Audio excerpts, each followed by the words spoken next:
ব্রহ্মার এক বছরে 355 দিন হয়। কত দিন হয়? মানে 355টি কল্প, সেটা হলো দিন। আর 355 কল্পেরই হলো রাত। এক কল্প মানে একদিন। একদিন বলতে কি পুরো দিন রাত মিলিয়ে নয়, শুধু দিন। এক কল্পের একটি দিন হয় আর এক কল্পেরই রাত হয় ব্রহ্মার। এইভাবে 355 কল্প দিনে আর 355 কল্প রাতে পেরিয়ে যায় ব্রহ্মার, মানে এক বছরের মধ্যে। মানে 710 কল্প যখন পূর্ণ হয় তখন গিয়ে ব্রহ্মার কি হয়? এক বছর। আর এইভাবে ব্রহ্মার আয়ু হলো কত?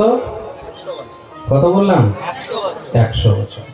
আর ব্রহ্মার যখন 100 বছর আয়ু পূর্ণ হয় তখন ভগবানের কতটা সময় হয়?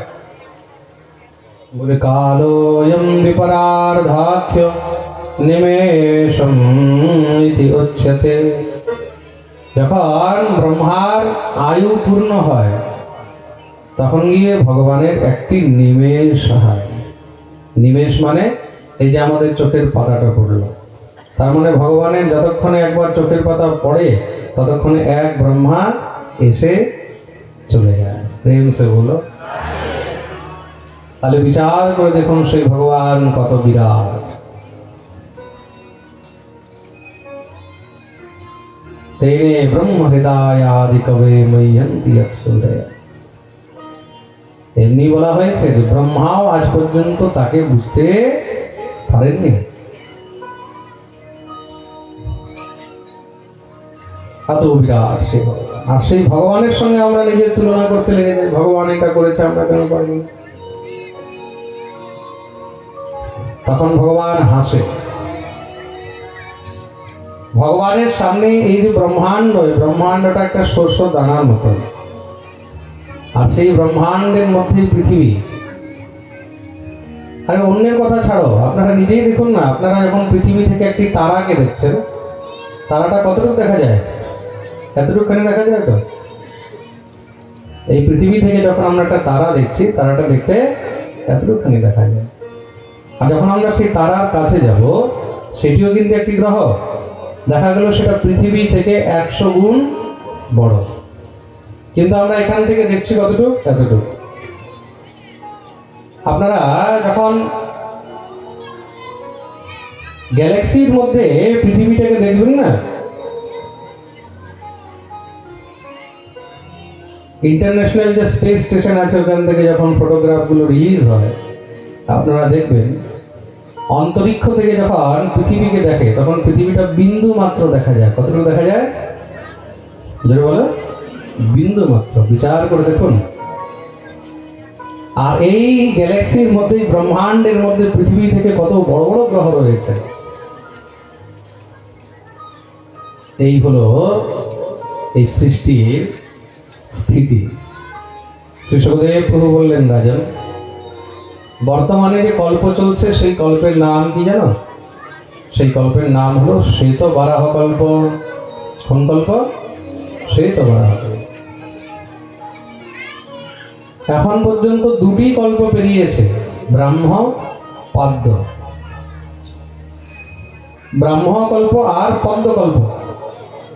এই তৃতীয় কল্প চলছে শ্বেত বারাহ কল্প, এই সৃষ্টি। আর এই কল্পের মধ্যে এখন পর্যন্ত 7টি মন্বন্তর পেরিয়ে গেছে। মানে 7 জন মনুর কার্যকাল শেষ হয়ে গেছে। স্বয়ংভুব, স্বরচিষ, উত্তম, তামস, রৈবত আর চাক্ষুষ। বর্তমানে যে মন্বন্তর চলছে তার নাম হলো বৈবস্বত। এটা হলো বৈবস্বত মন্বন্তর। আর বৈবস্বত মন্বন্তরের মধ্যেও কতগুলো যুগ পেরিয়ে গেছে জানো? বর্তমানে যে এই কলিযুগ চলছে, এটা কোন কলিযুগ? এটা হলো 28তম কলিযুগ। কোন কলিযুগ? 28তম কলিযুগ। মানে এটার আগে 27টি কলিযুগ পেরিয়ে গেছে। যখন সংকল্প করা হয় তখন সংকল্পের মধ্যে পুরোহিত মশাই এই সব কিছু এক এক করে কিন্তু বলবেন। আপনারা দেখবেন, শুনেছেন, পুরোহিত মশাই নিশ্চয়ই বলেন। সংকল্পের মধ্যে এই সব কিছু না বললে সংকল্প কখনো পূর্ণ হবে না। ओम विष्णु विष्णु विष्णु श्रीमद्भगवतो महापुरुषस्य विष्णोराज्ञया प्रवर्तमानस्य अद्य ब्रह्मणोरि द्वितीयोपरार्धे श्रीश्वेतवाराहकल्पे वैवस्वत मन्वन्तरे अष्टाविंशतितमे कलियुगे कली प्रथमचरणे जम्बूद्वीपे भरतखंडे भारतवर्षे आर्यावर्तैकदेशान्तर्गते पश्चिम बंगाल प्रदेश स्थित है এটা কি দক্ষিণ 24 পরগনা তো না উত্তর है दक्षिण 24 परगना स्थित भांगड़ क्षेत्र अंतर्गते कालिकापुर नामनी ग्रामे তারপরে কোন পাড়া এটা साधुखा पाड़ा नामनी स्थाने अमुकामुक क्षेत्रे श्री राधा गोविंद देव सन्निधाने श्रीमद् भागवत सप्ताह ज्ञान यज्ञस्य चतुर्थ दिवसे এই হলো সংকল্প সব রেজিস্টার্ড হয়ে গেল এখানে যে অমুক কল্পে অমুক মন্বন্তরে অমুক যুগে অমুক বছরে অমুক তিথিতে তারপরে অমুকামুক গোত্র উৎপন্নস্য অমুকামুক নামনস্য অমুক গোত্রে উৎপন্ন অমুক নামের ব্যক্তি অমুক দিন অমুক মাসে অমুক পক্ষে অমুক তিথ অমুক যোগে অমুক করণে এক একটি জিনিস থাকবে অমুক তিথিতে অমুক মাসে অমুক পক্ষে অমুক বারে অমুক যোগে অমুক করণে মানে এই সময় তিনি এই শুভ কর্মটা করলেন। যখন শুভ কর্ম করা হয় তখন সংকল্প করে করা হয়, মানে এটা রেজিস্টার্ড হয়ে গেল। প্রেম সে বলো। ওইখানে উপরের খাতা একদম তোমার নাম চড়ে গেল, অমুক দিন অমুক অমুক সময় তুমি এই সৎকর্ম এই পুণ্য কাজ করেছ। তার জন্য যখন তীর্থে যাবে, তীর্থে গিয়ে বেশি পাকামি করতে নেই। আজকাল মানুষ কি করে, তীর্থে গিয়ে অনেক পাকামি করে, পান্ডাদেরকে পয়সা দেবো না, তীর্থ পুরোহিতদেরকে পয়সা দেবো না, নিজেরা ঘুরে চলে আসবো। তুমি তীর্থে গেলে, তুমি তীর্থে গিয়ে কোনো তীর্থগুরু করলে না, তীর্থ পুরোহিতকে দিয়ে তীর্থে তুমি ওখানে পুজো করালে না, তোমার তীর্থযাত্রাই বৃথা হয়ে গেল। ওটা রেজিস্টার্ড হলো না, কিন্তু মনে রাখবে। প্রেম সে বলো। তা তীর্থে গেলে সেখানে তীর্থ গুরু দ্বারা সেই তীর্থের যে অধিপতি দেবতা, তীর্থ গুরুকে দিয়ে সেই তীর্থ অধিপতি দেবতার পুজো করানো উচিত। কেন? তিনি যখন পুজো করাবেন, আরে হয়তো দক্ষিণা নেবে 100 টাকা, 200 টাকা, 500 টাকা নেবে আর কি। তুমি তোমার সামর্থ্য মতন আগে বলে দেবে আমি এত দিতে পারবো, আপনি পুজো করিয়ে দেন। তীর্থে গিয়ে আপনি সেখানে তীর্থ পুরোহিতকে, তীর্থ গুরুকে দান দক্ষিণা করলেন না, সেখানে তীর্থের অধিপতি দেবতার পুজো করলেন না পুরোহিত দ্বারা, তাহলে আপনার তীর্থযাত্রাই একদম বৃথা হয়ে গেল। ওইটা আর কোনো আর মানে থাকলো না। প্রেম সে বলো। আপনি যে তীর্থযাত্রা করেছেন ওটা কি প্রমাণ আছে? বুঝতে পেরেছেন জিনিসটা? তা তীর্থে গিয়ে কোনো সময় এই ভুল করবেন না। তীর্থে যাবেন, তীর্থে গিয়ে সেখানে তীর্থ পুরোহিতের কাছে গিয়ে, যেই কোনো একজন, 10 জনের কাছে যাওয়ার দরকার নেই। কি হলো?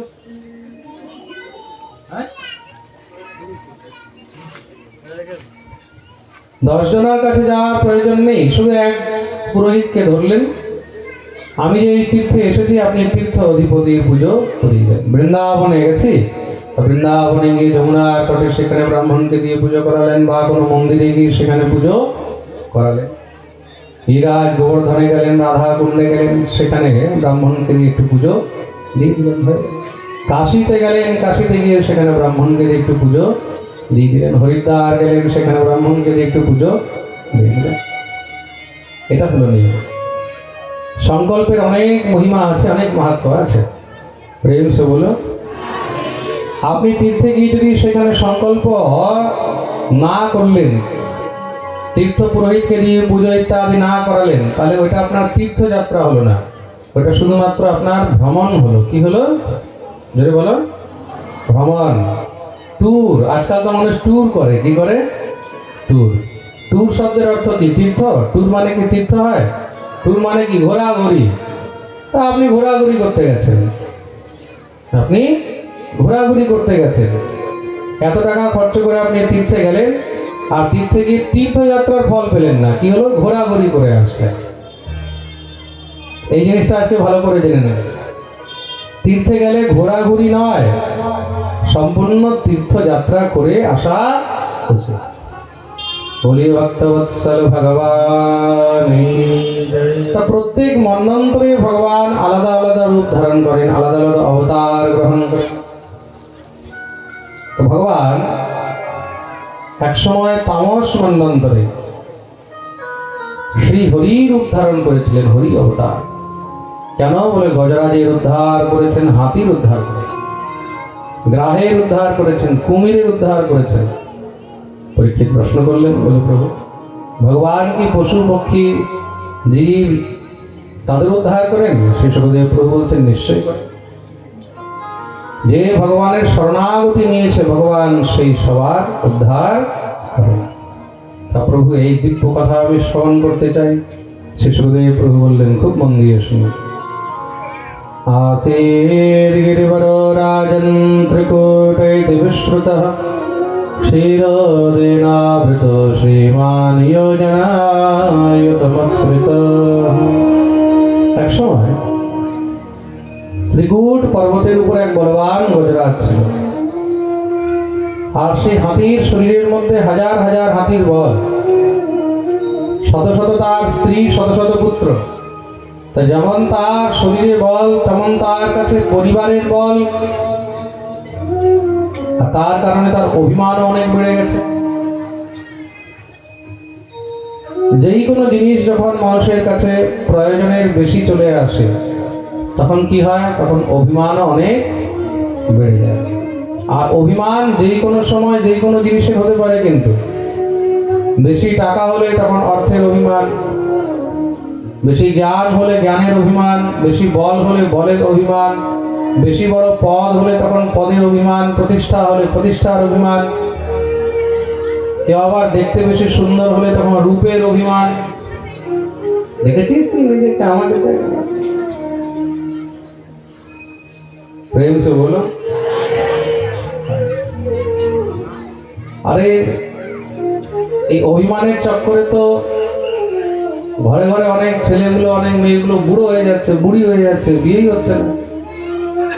আমার মতন ছেলে পাচ্ছি না, এই মেয়ে পছন্দ হচ্ছে না, ছেলে পছন্দ হচ্ছে না, ছেলে পছন্দ হচ্ছে না করতে করতে 30-35 বছর হয়ে গেছে।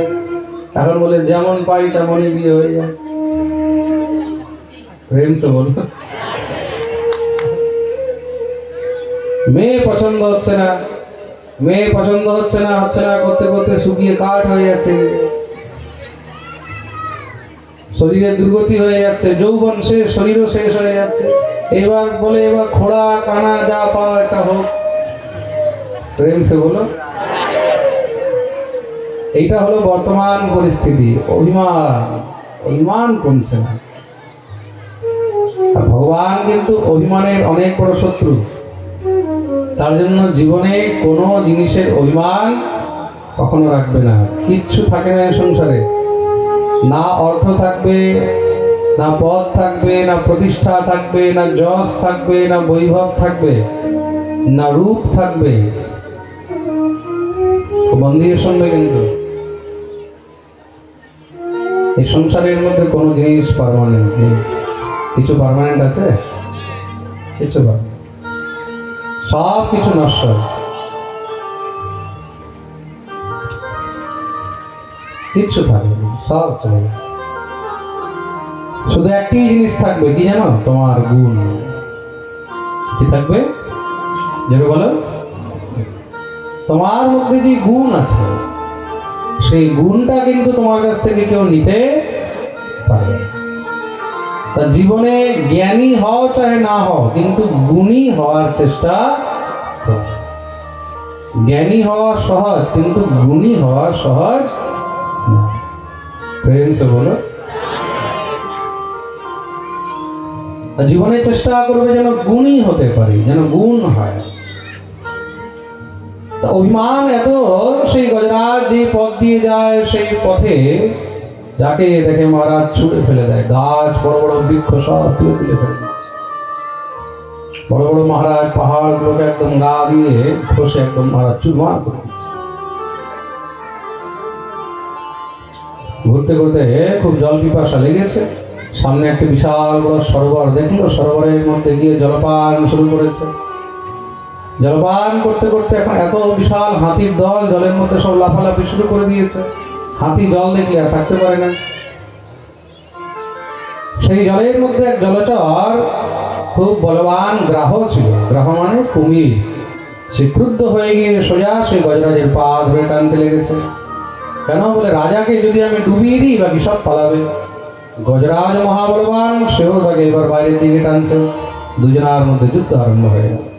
কিন্তু জলচর জীব তো, সেই গ্রাহ এত বলবান, আর তার মধ্যে সেই জলচর জীব, জলচর জীবের শক্তি জলের মধ্যে আরো বেশি হয়ে যায়। গজরাজ যখন কোনো মতেও তাকে বাইরে বের করতে পারেনি, তার স্ত্রী তার পুত্র সবাই মিলে তাকে বের করার খুব করে চেষ্টা করছে। পরস্পর খুব সহযোগ করলেন, কিন্তু কোনো মতেও আর তাকে বাইরে বের করা যায় না। তার পুত্রগণ এক এক করে তাকে ছেড়ে দিয়ে চলে গেল। এমনি তো বৃদ্ধ হয়ে গেছে, আজ নয় কাল তো মরবে, তার জন্য আমাদের জীবনের যা কিছু দিন বাকি আছে সেটা কেন নষ্ট করি, চলে গেল। স্ত্রীগণ আস্তে আস্তে তারাও ছেড়ে দিয়ে চলে গেলেন। ছেলেরা ভালো করেছে চলে গেছে, আমরা এইভাবে পড়ে থাকলে তো আমরাও মরে যাব, আমরাও চলুন। আস্তে আস্তে স্ত্রীগণ ছেড়ে দিয়ে চলে গেলেন। শ্রী সুখদেব প্রভু বলছেন, পরীক্ষিত দেখলে এই হলো সংসার। যতক্ষণ পর্যন্ত সংসারে তোমার প্রয়োজন আছে ততক্ষণ তোমার দাম আছে। যেদিন তুমি সংসারের জন্য কিছু করতে পারবে না সেদিন তারাই সব থেকে আগে বলবে, বলে যত তাড়াতাড়ি যায় ততই ভালো। প্রেম সে বলো। আপনি এটা মনে করবেন না যে আপনার বয়স 60 বছর 70 80 বছর হয়ে গেল তখন মানুষ ভাবছে যে চলে গেলে ভালো। আপনার যদি 40 বছর বয়স হয়, 30 বছর হয়, আপনি বিছানায় পড়ে যাচ্ছেন, কিছু করতে পারছেন না, আপনার সেবা করতে হচ্ছে, তখন মানুষ এটাই বলবে, বলে চলে গেলেই বেশি।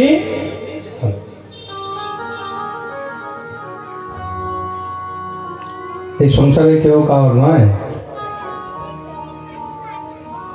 এই সংসারে সব স্বার্থের সাথী। স্বার্থ আছে, সবাই আপনার কাছে আছে, স্বার্থ শেষ সবাই।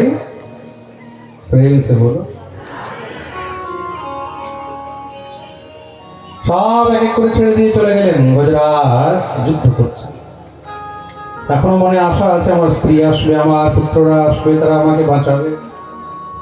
দেখতে দেখতে মহারাজ দিনের উপরে দিন বেরিয়ে যাচ্ছে, বছরের উপরে বছর বেরিয়ে যাচ্ছে। শ্রীমদ্ ভাগবতে বর্ণন রয়েছে 1000 বৎসর পর্যন্ত গজ আর গ্রাহের মধ্যে যুদ্ধ হয়েছে। অন্তত গজরাজ যখন শক্তিহীন হয়ে গেলেন, শরীরের শক্তি আর কাজ করছে না, শুধুমাত্র দেখলেন এখন মাথাটা বাকি আছে, কিছুক্ষণ সেটাও ডুবে যাবে, তখন অন্তে গিয়ে হেরে গেলেন। আর হেরে গিয়ে গোবিন্দের কথা মনে পড়ল। আর যখনই ঠাকুরের কথা মনে পড়েছে, সোর উপরের দিকে করে ভগবানকে ডাকতে আরম্ভ করলেন। এই যে ভগবানের স্তুতি করেছেন, এটাকে গজেন্দ্র মোক্ষ স্তোত্র বলা হয়েছে। নমো নমস্তে কিলকারণায় নিষ্কারণায়াদ্ভুতকারণায় সর্বাগমাম্নায় মহার্ণবায় নমো পবর্গায় পরায়ণায়। ভগবানের দিব্য স্তুতি করলেন। দেখুন, এতদিন ভগবানের কথা মনে পড়েনি। সংসারে যখন সমস্ত সব আশা থেকে হেরে গেলেন, জীবনে যখন দেখলেন যে আর কোনো আশা নেই, শরীরের শক্তি সামর্থ্য কাজ করছে না, তখন যে ভগবানের কথা মনে পড়ছে। अपबल तपबल और बाहुबल चौथो है बलदान, सूर किशोर कृपा सो सब विधि हारे को हरिनाम। सुनो रे मैंने निर्बल के बलराम। हारे को हरिनाम, জীব যখন সংসারের সব আশা থেকে হেরে যায় তখন গিয়ে অন্তে তার কাছে একটি রাস্তা থাকে, সেটা কি? সেটা হলো হরিনাম, একমাত্র হরিনাম। ভগবানকে ডাকে। ভগবান আর কিঞ্চিত দেরি করেননি, সঙ্গে সঙ্গে গরুড়ের উপরে বসে ভগবান তৎক্ষণাৎ এসে উপস্থিত হলেন। সুদর্শন চক্র দিয়ে সেখানে গ্রাহের মস্তক ছেদন করে দিলেন, তার উদ্ধার করেছেন। গ্রাহের মুক্তি হলো। গজরাজ গ্রাহের পাশ থেকে মুক্ত হয়ে গোবিন্দের চরণে এসে যখনই শরণাগত হয়েছেন, গোবিন্দের চরণে মহারাজ একটি পুষ্প রেখে প্রণাম করলেন। পাদস্পর্শ করতে সঙ্গে সঙ্গে গজেরও মুক্তি হয়ে গেল। ভগবান গজ আর গ্রাহ দুজনার কল্যাণ করলেন। প্রশ্ন আসলো, এতদিন ভগবান কেন বাঁচাতে আসেনি? বলে, এতদিন গজরাজ ভগবানকে ডাকেও তিনি, আর যখন দেখেছে ভগবান আসতেও কিন্তু দেরি করেননি। कौन कहता है भगवान आते नहीं, सच तो ये है कि हम बुलाते। भगवान के ডেকেছে, ভগবান চলে এসেছে। তো ভগবানকে ডাকতে হয়। ভগবান সবসময় রেডি হয়ে বসে আছেন। ভগবান আসলেন না কেন? দ্রৌপদী ডেকেছে, ভগবান দৌড়ে আসলেন। আসলেন তো? হ্যাঁ, দ্রৌপদীর উপরে কৃপা করলেন। গজরাজ দেখেছে, ভগবান দৌড়ে এসেছে। ভগবানকে আর্তনাদ দিয়ে অন্তর্মন দিয়ে ডাকতে হবে। নিশ্চয়ই তিনি আমাদের উপরেও কৃপা। बेरज के नंद लाला हो राधा जी के सांवरिया, सब दुख दूर हुए जब तेरा नाम लिया। बेरज के नंद लाला राधा जी के सांवरिया,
পারিবে